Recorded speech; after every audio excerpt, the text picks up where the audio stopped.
UNHRC.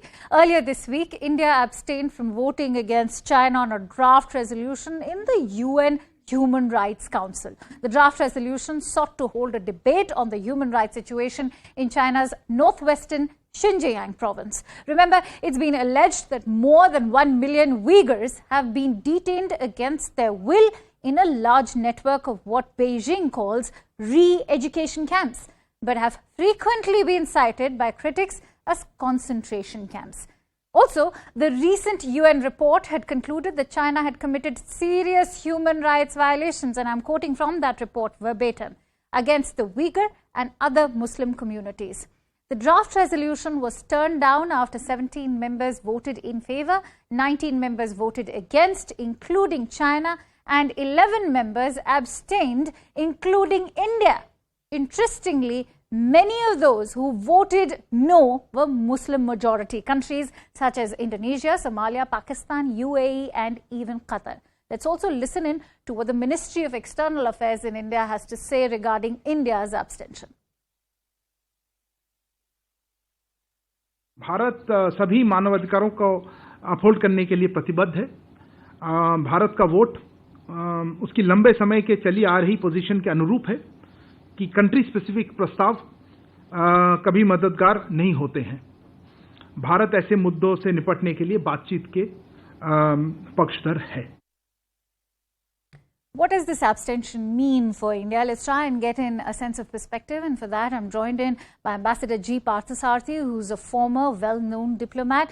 Many thanks to you, Ambassador, for joining in on my show. Now, the MEA has said that country-specific resolutions have never been helpful in dealing with human rights violations around the world. How do you assess India's abstention from the UNHRC vote on Xinjiang? Well, look, there is certain policy which we follow.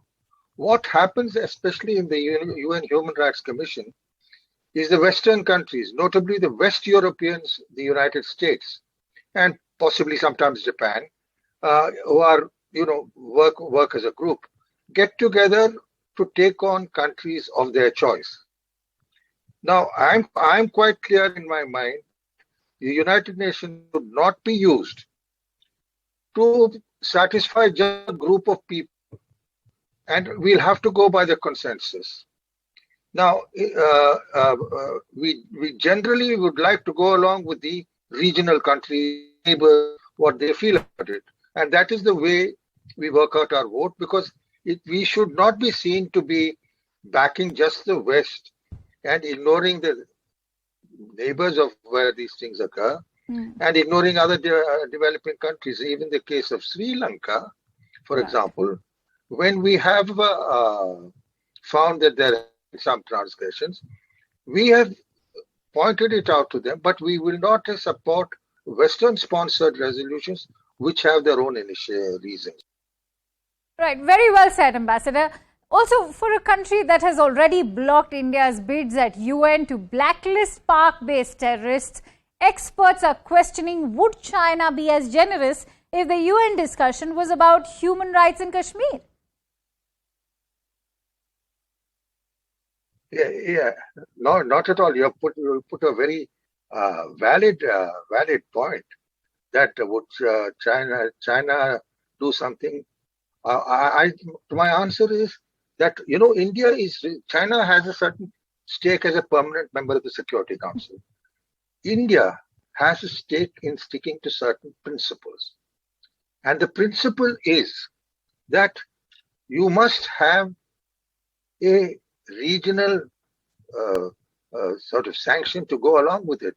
None of the regional countries supported. More importantly, this is the thing pertains, human rights violations pertain to a particular community in China. Now, therefore, we go along. You can't be more loyal than the king and then violate a fundamental principle of no voting. As I said, all of us know this, but there has to be a certain basis on which the UN functions and UN organizations function and vote. We will not join a group of nations in this resolution, and most of these countries are doing, these Western countries are doing this just for domestic publicity, while at the same time they will happily trade and call for more. And will they back us? Right. When we take up something against China, the answer is no. Right. Many thanks to you, Ambassador Parth Sarathy, for sharing in your precious insights. And with that, we